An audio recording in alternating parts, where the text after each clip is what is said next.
प्रेरणा कथा। तुम्हें बहुत मिले। मैं उस दिन विमान स्थल पर अपने जहाज में बैठने के लिए एक कुर्सी पर बैठा घोषणा की प्रतीक्षा कर रहा था।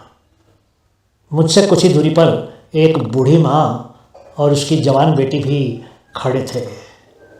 बेटी जा रही थी और माँ उसको अलविदा कहने के लिए विमान स्थल पर आई हुई थी। मैंने उन दोनों के बीच होने वाली बातचीत सुनी। बेटी ने सुरक्षा दरवाजे से अंदर जाने से पहले अपनी माँ के गले लगकर माँ को विदा कहा। माँ ने कहा, बेटी, मेरी कामना है कि तुमको बहुत मिले। बेटी ने कहा, माँ, आपके साथ जीवन बिताना ही मेरे लिए बहुत से भी अधिक है। सिर्फ आपका प्रेम ही चाहिए मुझे। माँ, आपको भी बहुत मिले, यही मेरी कामना है। माँ बेटी ने एक दूसरे को बहुत ही स्नेह से चुमा और बेटी सुरक्षा दरवाजे के अंदर चली गई। माँ धीरे धीरे चलकर मेरे पास ही आकर खड़ी हो गई। मैंने माँ की आंखों में आंसू देख लिए, परंतु मैं कोई हस्तक्षेप नहीं करना चाहता था। उस माँ ने जब मुझे उसकी तरफ देखते हुए पाया, उन्होंने मेरे पास आकर कहा, क्या तुमने कभी किसी को ये सोचकर अलविदा कहा है कि ये आखिरी विदाई होगी? मैंने कहा, जी हाँ, मुझे ऐसा अनुभव है। लेकिन मुझे माफ़ कीजिए, क्या मैं पूछ सकता हूँ कि अभी आप शायद अपनी बेटी को विदा करके आई हैं, पर ये आखिरी विदाई कैसे है? बूढ़ी माँ ने कहा, मैं बहुत बूढ़ी हो चुकी हूँ। मेरी बेटी बहुत दूर रहती है। 8 घंटे तो उसको यहाँ से उसके शहर तक जाने में जहाज से ही लग जाते हैं। मेरे आगे बहुत चुनौतियाँ हैं और वास्तविकता तो ये है कि अब जब वो आएगी, वो मेरे मरने के बाद मेरे अंतिम संस्कार के लिए ही होगा। मैंने उत्सुकतावश फिर कहा, लेकिन जब आप अपनी बेटी को अलविदा कह रही थी, आपने कहा था मेरी कामना है तुमको बहुत मिले। क्या मैं पूछ सकता हूँ, बहुत मिले का क्या मतलब है? बूढ़ी ने मुस्कुराकर कहा, यह मनोकामना हमारे परिवार में कई पीढ़ियों से चली आ रही है। मेरे माता पिता भी सबको यही कहते थे। जब हम किसी को ये कहते हैं कि तुम्हें बहुत मिले, हमारा मतलब होता है कि तुम्हारा जीवन बहुत सी अच्छी चीज़ों से भरा रहे। मैं प्रशंसा से उस बूढ़ी माँ को देखने लगा। बहुत ही अच्छी बात कही थी उन्होंने। कुछ देर बाद उन्होंने फिर से कहना शुरू किया। वो सोच सोच कर बोलने लगी, मैं तुम्हारे जीवन में सूर्य के बहुत सी प्रकाश की कामना करती हूँ, ताकि तुम्हारा व्यवहार भी प्रकाशमान हो। मैं तुम्हारे जीवन में बहुत सी बारिश की कामना करती हूँ, ताकि तुम सूर्य की और भी प्रशंसा कर सको। मैं तुम्हारे जीवन में बहुत सी खुशी की कामना करती हूँ, ताकि तुम हमेशा जीवंत रह सको। मैं तुम्हें सब कुछ बहुत प्राप्त हो की कामना करती हूँ, ताकि तुम्हारी इच्छाएं शांत हो जाएं। मैं तुम्हारे जीवन में बहुत कुछ खोने की भी कामना करती हूँ, ताकि तुम तुम्हारे पास जो कुछ है उसकी प्रशंसा कर सको। मैं तुम्हारे जीवन में बहुत से हेलो, हाय, नमस्ते, आपका स्वागत है की कामना करती हूँ, ताकि तुम विदाई के समय तैयार रहो। मैं तुम्हारे जीवन में बहुत से दोस्तों की कामना करती हूँ, ताकि अंतिम विदाई के समय तुम अकेले ना हो। वो बोलती जा रही थी और उसके आंसू लगातार गिर रहे थे। वो धीरे धीरे मुझसे दूर जाने लगी। उस माँ से कुछ मिनटों की मुलाकात के बाद मैं तो बिल्कुल ही बदल गया था। मित्रों, किसी विशेष व्यक्ति को खोजने में सिर्फ 1 मिनट ही तो लगता है। उसकी प्रशंसा करने में 1 घंटा लगता है। उसको प्रेम करने में 1 दिन लगता है और उसको भूल जाने में पूरा जीवन लग जाता है। बहुत बहुत धन्यवाद।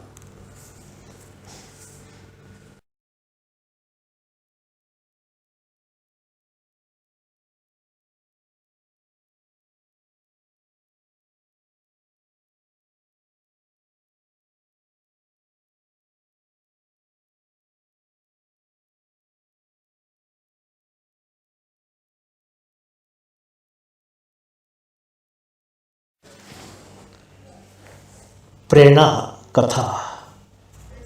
आपसे कुत्ते अच्छे हैं। एक बहुत ही क्रूर राजा था। वो किसी की भी गलतियों को क्षमा नहीं करता था। राजा ने 10 बहुत ही खूंखार कुत्ते पाल रखे थे। वो इतना क्रूर राजा था कि वो उन मंत्रियों को भी नहीं छोड़ता था जो गलतियां करते थे। वो अपने गलती करने वाले मंत्रियों को शारीरिक यातनाएं देता था और फिर उनको अपने कुत्तों के सामने फेंक देता था। कुत्ते उन मंत्रियों को फाड़ देते थे और खा जाते थे। एक दिन एक मंत्री ने एक सुझाव दिया जो राजा को गलत लगा। राजा को बहुत गुस्सा आया और उसने उस मंत्री को कुत्तों के सामने फेंक देने का आदेश दिया।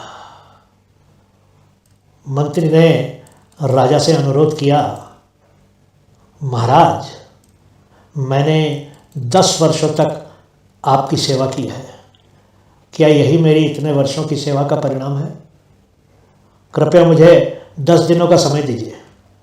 10 दिनों के बाद मुझे कुत्तों के सामने फेंकवा दीजिएगा। राजा ने कुछ सोचकर उस मंत्री को 10 दिन का समय दे दिया। दरबार से बाहर आकर वह मंत्री तुरंत उस गार्ड से मिला जो कुत्तों की देखभाल करता था। उस मंत्री ने कहा, मैं 10 दिनों तक इन कुत्तों की सेवा करना चाहता हूँ, मुझे अनुमति दे दो। वो गार्ड तो असमंजस में पड़ गया क्योंकि उसको समझ नहीं आया कि क्या करना चाहिए।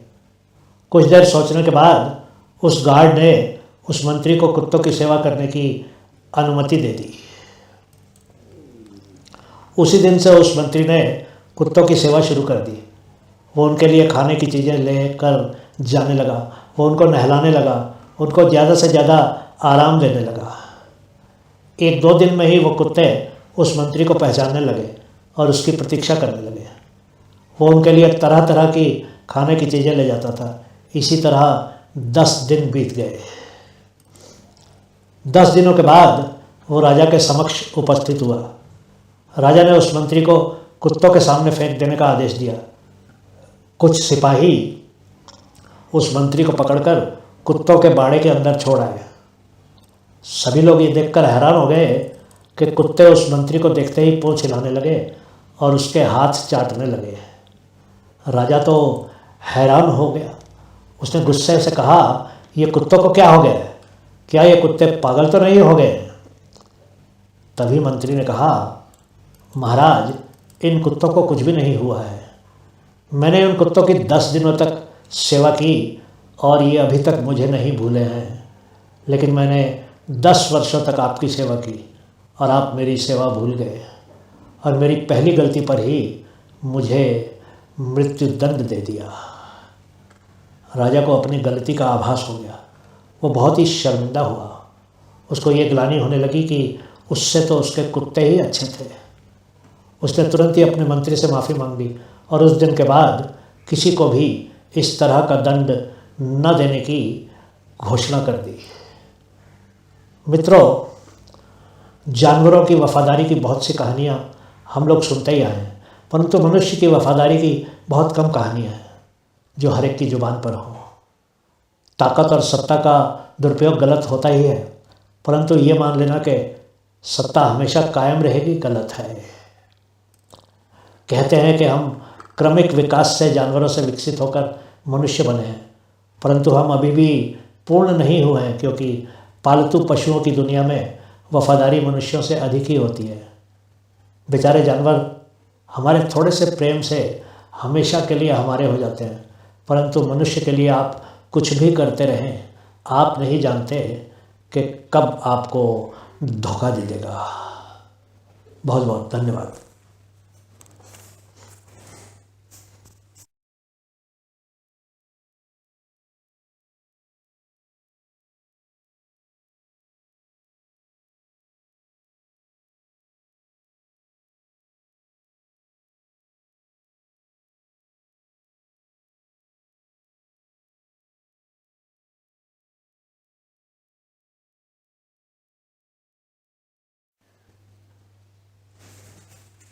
प्रेरणा कथा, मेरी भी प्रेम कहानी।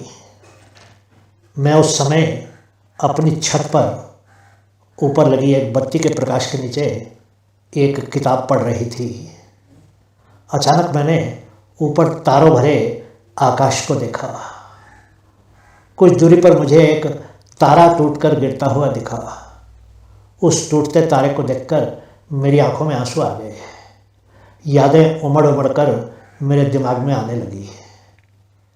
मुझे याद आया, आकाश ने ऊपर आसमान की तरफ देखते हुए कहा था, सुप्रिया देखो वो तारा टूटकर गिर रहा है, चलो हम लोग जल्दी से कोई मनोकामना मांगते हैं। मैंने कहा, मूर्ख मत बनो आकाश, ये सब बकवास है, मैं इन सब चीज़ों को नहीं मांगती हूँ। आकाश ने जिद की, प्लीज़ कम से कम मेरे लिए कुछ मांग लो। मैं और आकाश बहुत अच्छे मित्र थे और साथ ही एक ही दफ्तर में काम भी करते थे। मैंने हार मान ली और उसके लिए एक मनोकामना कर ली।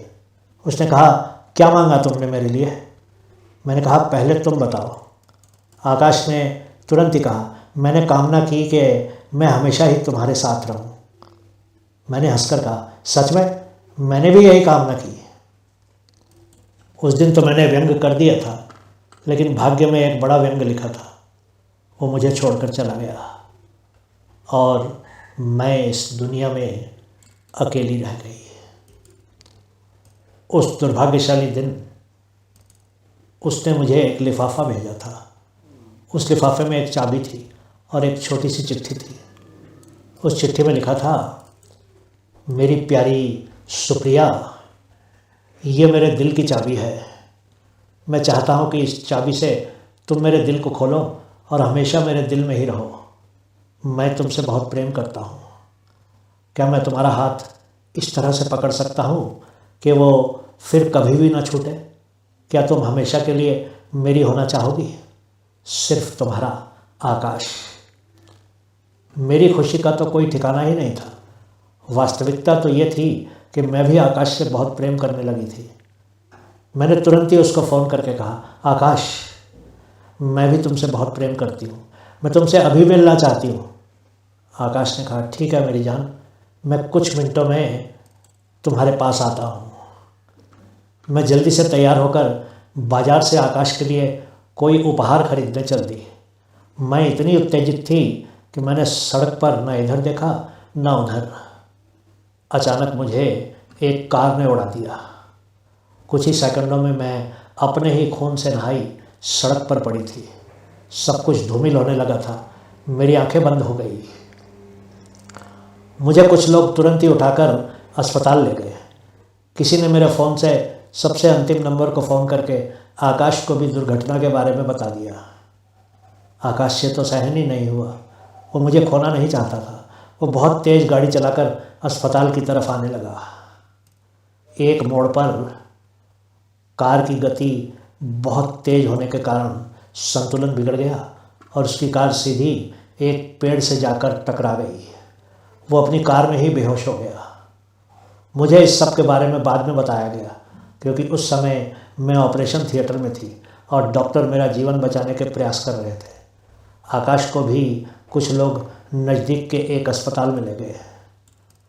हम दोनों अलग अलग अस्पतालों में जीवन के लिए संघर्ष कर रहे थे। भाग्य को तो अपना खेल खेलना ही था। ना तो भाग्य ने हमको साथ साथ जीने ही दिया और ना ही साथ साथ मरने दिया। मेरा ऑपरेशन सफल हो गया, परंतु उधर आकाश ने अपनी अंतिम सांस ले ली थी। जब मैं ऑपरेशन के बाद होश में आई, मुझे ये सब बताया गया। मैं उसको मिलने को आतुर थी और सड़क पार करते हुए दुर्घटना का शिकार हो गई थी और वो मेरी दुर्घटना के बारे में सुनकर मुझसे मिलने को इतना आतुर था कि अपनी जान ही दे बैठा था। होश में तो मैं आ गई थी, परंतु पूर्ण रूप से खंडित हो चुकी थी। मेरे आंसू रुकने का नाम ही नहीं ले रहे थे। जिस दिन हम एक होने वाले थे, उसी दिन नियति अपने अंतिम प्रहार के साथ तैयार बैठी थी कि हम कभी भी एक ना हो सके। हमारी प्रेम कहानी का तो प्रारंभ होने से पहले ही दुखद अंत हो गया था, परंतु हमारा प्रेम हमेशा ही जीवित रहेगा। मैं यादों के जाल से बाहर आई और मुझे आकाश के द्वारा भेजी हुई चाबी याद आई। मैंने उस चाबी को ध्यान से देखा। उस पर AS लिखा हुआ था। चाबी में तो आकाश और सुप्रिया हमेशा के लिए एक साथ ही रहने वाले थे। मैंने अपने गले में चेन से लटकती हुई उस चाबी को देखा। मेरे चेहरे पर एक दुखद मुस्कान आ गई। मैंने फिर से किताब पढ़नी शुरू कर दी। टूटा तारा आकाश से गायब हो चुका था। मैं थी, आकाश की यादें थी और मेरी किताब के पन्नों पर गिरे हुए मेरे कुछ आंसू थे। बहुत बहुत धन्यवाद।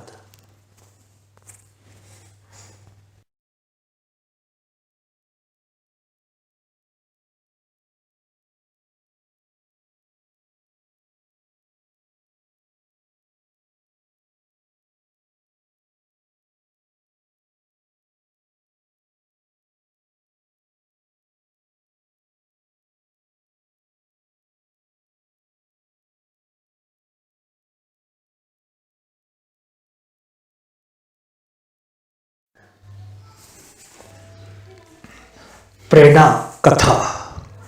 जंगली घास की सुगंध। मैं जब बगीचे में पहुंचा, मुझे एक खाली बेंच मिल गया। वो बेंच एक बड़े से पीपल के पेड़ के नीचे था। उसकी टहनियाँ चारों तरफ फैली हुई थी। मैं उस बेंच पर बैठकर पढ़ने लगा। मैं थोड़ा सा खिन्न था, क्योंकि मुझे ऐसा लगने लगा था कि सभी लोग मुझे सफल होने से रोकना चाहते थे। लोग मुझे नीचे खींचना चाहते थे। मैं शांति से बैठा पढ़ रहा था, पर तभी मेरा दिन बिगाड़ने के लिए एक लड़का वहां आ गया। शायद वो खेलते खेलते थक गया था और मेरे पास आकर खड़ा हो गया था। मैंने सर उठाकर देखा तो मेरे ठीक सामने खड़ा था। उसका सर नीचे झुका था। उसने बहुत ही उत्तेजित स्वर में कहा, देखो मुझे क्या मिला है। उसके हाथ में एक फूल था, पर उसकी पंखुड़ियां सभी मुरझाई हुई थी। वो फूल देखने से ही लगता था कि शायद कम बरसात या कम सूर्य के प्रकाश के कारण खिल नहीं पाया था। मैं चाहता था कि वो उस मरे हुए फूल को ले जाए और फिर से अपने खेल में लग जाए। मैंने मुस्कुराकर उसकी तरफ देखा और फिर अपना चेहरा दूसरी तरफ घुमा लिया, लेकिन वो लड़का कहीं जाने के बजाय मेरे साथ ही बेंच पर बैठ गया और उस फूल को अपने नाक से लगा लिया। उसने बहुत ही आश्चर्य भरे स्वर में कहा, इसकी सुगंध भी बहुत अच्छी है, ये बहुत सुंदर भी है, इसीलिए तो मैं ये फूल लाया हूँ, लीजिए ये फूल आपके लिए है। मैंने देखा कि वो फूल से अधिक जंगली घास दिख रहा था और वो मरी हुई या मर रही। ना तो उसमें चमकदार रंग लाल, पीला, नारंगी ही थे। परंतु मैं जानता था कि मुझे वो फूल लेना ही होगा, नहीं तो वो शायद लड़का जाएगा ही नहीं। मैंने हाथ बढ़ाकर कहा, यही फूल तो मुझे चाहिए था। लेकिन उस लड़के ने वो फूल मेरे हाथ में देने के बजाय उसको मेरे सामने ऊंचा कर उठा दिया और वहीं पकड़े खड़ा रहा। उस समय मैंने ध्यान से देखा कि जंगली घास को पकड़कर खड़ा हुआ वो लड़का देख नहीं सकता था, वो अंधा था। मेरा स्वर कंपित हो गया और मेरी आंखें नम हो गई। मैंने उसको इतना अच्छा फूल मेरे लिए लाने के लिए धन्यवाद कहा। उसने मुस्कुराकर कहा, आपका स्वागत है। उसके बाद वो फिर से खेलने चला गया। वो बेचारा नहीं जानता था कि उसने मेरे उस दिन पर क्या प्रभाव डाल दिया था। मैं बेंच पर बैठा बस यही सोच रहा कि उस लड़के ने कैसे ये देख लिया था कि मेरे जैसा एक असहाय बूढ़ा बेंच पर बैठा कुछ पढ़ रहा था। उसको कैसे मालूम चला कि मैं दुखी था। वो मुझे ही फूल देने को क्यों आया था। शायद उसके दिल ने उसको कहा हो या फिर उसको कोई और सच्ची दृष्टि भगवान ने दे रखी हो। उस लड़के अंधे की आंखों से अगर मैं दुनिया को देखूं तो मुझे मालूम चलता है कि दुनिया में कोई समस्या नहीं है, समस्या मुझ में ही है। उस दिन तक मैं आंखें होते हुए भी अंधा था और एक वो अंधा लड़का था जिसने जंगली घास या जंगली फूल में भी सुंदरता देख ली थी। उस दिन से मैंने जीवन के सुंदर पक्षों को देखने की शपथ ली। मैंने निर्णय किया कि मुझे जीवन में मिले हुए हर एक क्षण की प्रशंसा करूंगा। मैंने उस अंधे लड़के के द्वारा दिया हुआ वो जंगली फूल अपने नाक के सामने लाकर उसको सूंघा। मुझे ऐसा लगा जैसे किसी सुंदर गुलाब की सुगंध मुझ तक पहुंच रही थी। मैंने मुस्कुराकर उस दूर खेल रहे अंधे लड़के को देखा। मैंने देखा कि उसके हाथ में एक और जंगली फूल था और इस बार शायद वो किसी एक और बूढ़े को वो फूल देकर उस बूढ़े के विचार भी बदलने वाला था।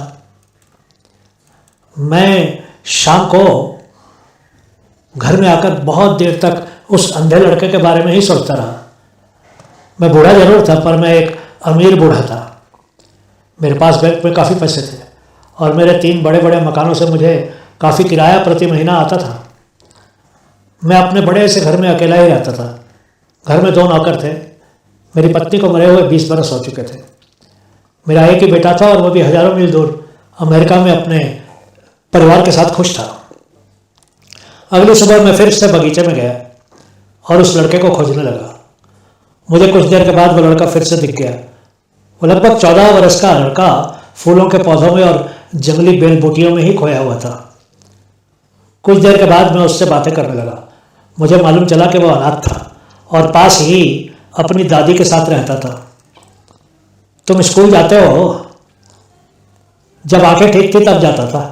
8 बरस से तो नहीं गया स्कूल। तुम्हारी आंखों का किसी ने इलाज क्यों नहीं करवाया? दादी के पास तो पैसे नहीं है ना। बेचारी ने अपने घर के 8 कमरे किराए पर दे रखे हैं और उस पैसे से ही हम दोनों का गुजारा होता है। तुम पढ़ना चाहते हो? कौन नहीं पढ़ना चाहेगा, पर मेरी तो आंखें ही नहीं है। तुम मेरे घर जाना चाहोगे मेरे साथ? पहले हम तुम्हारी दादी से मिलते हैं। कुछ देर के बाद मैं उसकी दादी के सामने बैठा चाय पी रहा था। मैंने कहा, आपका पोता तो बहुत ही बुद्धिमान है। वो दिल की आंखों से देखता है। अगर आप बुरा ना माने तो मैं इसकी आंखों का इलाज करवा सकता हूँ।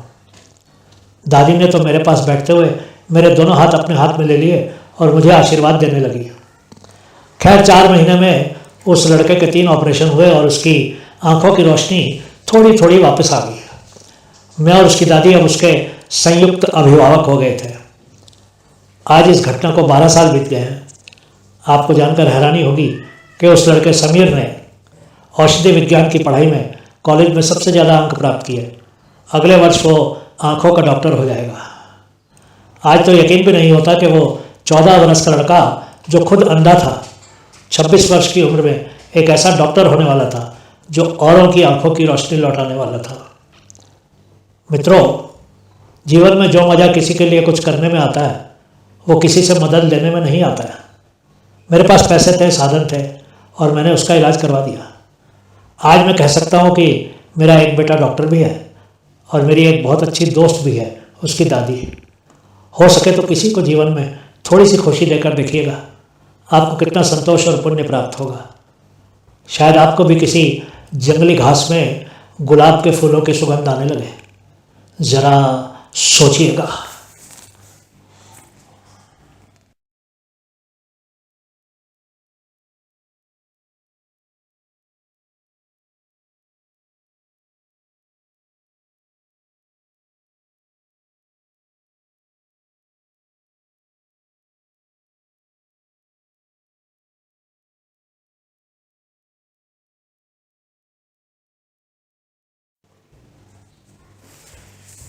प्रेरणा कथा। जब बच्चे चले गए।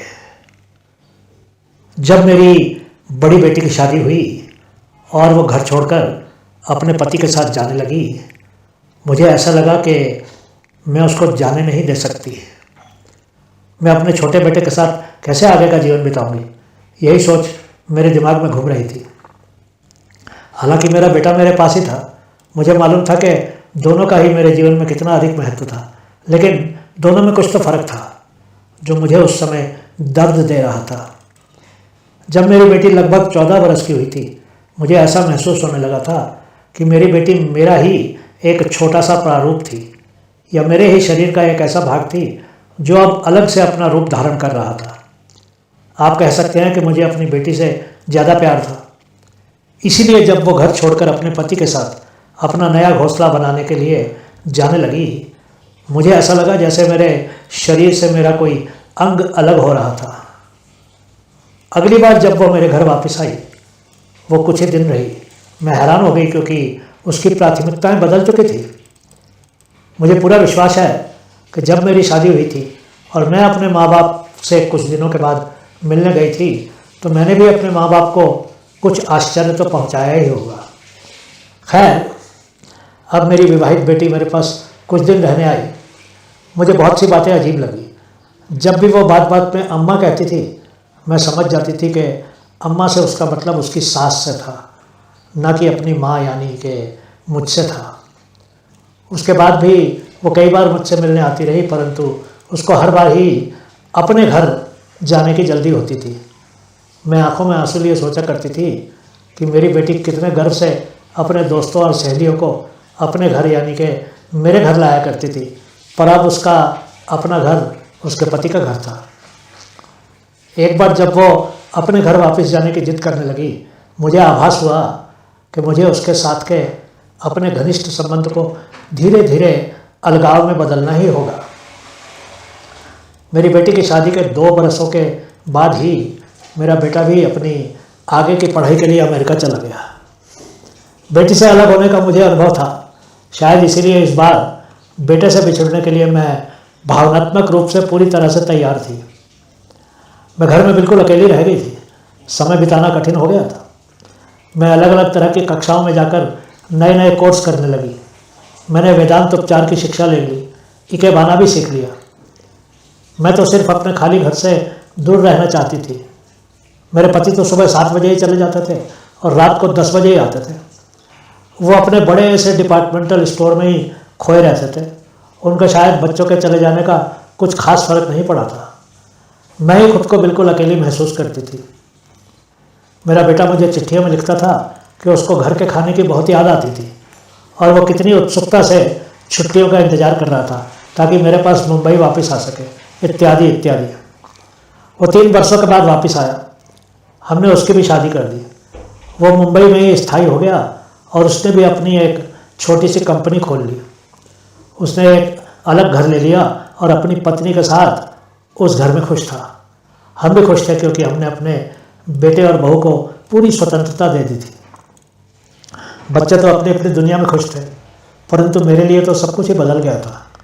जब मेरा बेटा अमेरिका में था, उसको मेरे हाथ के पके खाने की कमी महसूस होती थी, पर अब अगर मैं उसको और उसकी पत्नी को खाने के लिए आमंत्रित करती हूँ तो खरा सा जवाब आता है, अम्मा आज तो हमारी और ही योजना है, आज तो हम नहीं आ सकेंगे, कहीं और जाना है। मेरे बेटे की प्राथमिकताएं भी पूरी तरह से बदल गई थी। मैं बैठी बैठी सोचती हूँ कि हम औरों को तो इतनी सलाहें देते रहते हैं, लेकिन जब अपने बच्चे ही हमारे साथ ऐसा करते हैं तो हमारे पास कोई सलाह नहीं होती है। कुछ दिनों के बाद मैंने अपनी डायरी में लिखा, मेरे सभी संबंधों में मैं अपना सर्वश्रेष्ठ देती हूँ। मैं अपने संबंधों को और अच्छा बनाने के लिए कड़ा परिश्रम करती हूँ। मेरा उन लोगों से संबंध पूर्ण होता है, परंतु मैं फिर भी एक तरह से अलग ही रहती हूँ, क्योंकि अब मैं ये आशा नहीं करती कि और लोग भी मेरे साथ वैसे ही संबंध रखें जैसे कि उनके साथ मैं रखती हूँ। सबसे महत्वपूर्ण बात जो मैंने अपने जीवन में स्वीकार कर ली है वो है कि मैं कभी भी अपने बच्चों के जीवन में हस्तक्षेप नहीं करती हूँ। मेरे अलग होने से मेरे संबंध मेरे अपनों से कमज़ोर नहीं होते हैं। मैं हमेशा उनसे जुड़ी रहती हूँ और कभी भी गुस्सा नहीं करती हूँ।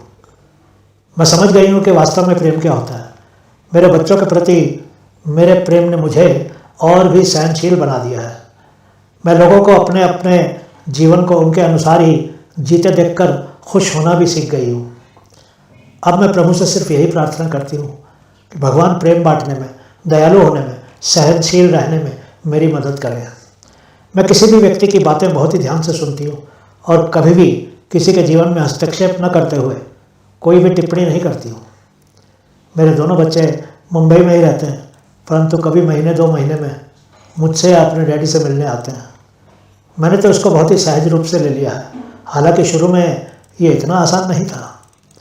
मैं भी चाहती थी कि मेरा बेटा मेरे साथ रहे और मेरी बहू मेरी सेवा करे और मेरी बातें माने, पर वो ऐसे विचार थे जो मैंने अपने बुजुर्गों से सीखा था। पर अब सब फर्क है। मैं और मेरे पति अब साथ साथ बूढ़े हो रहे हैं और हमारी बेटी और बेटा अपने बच्चों के साथ अपने अपने घर में खुश हैं। हमें तो यही खुशी है कि हमारे पोते पोतियाँ और नाती नातिन हैं।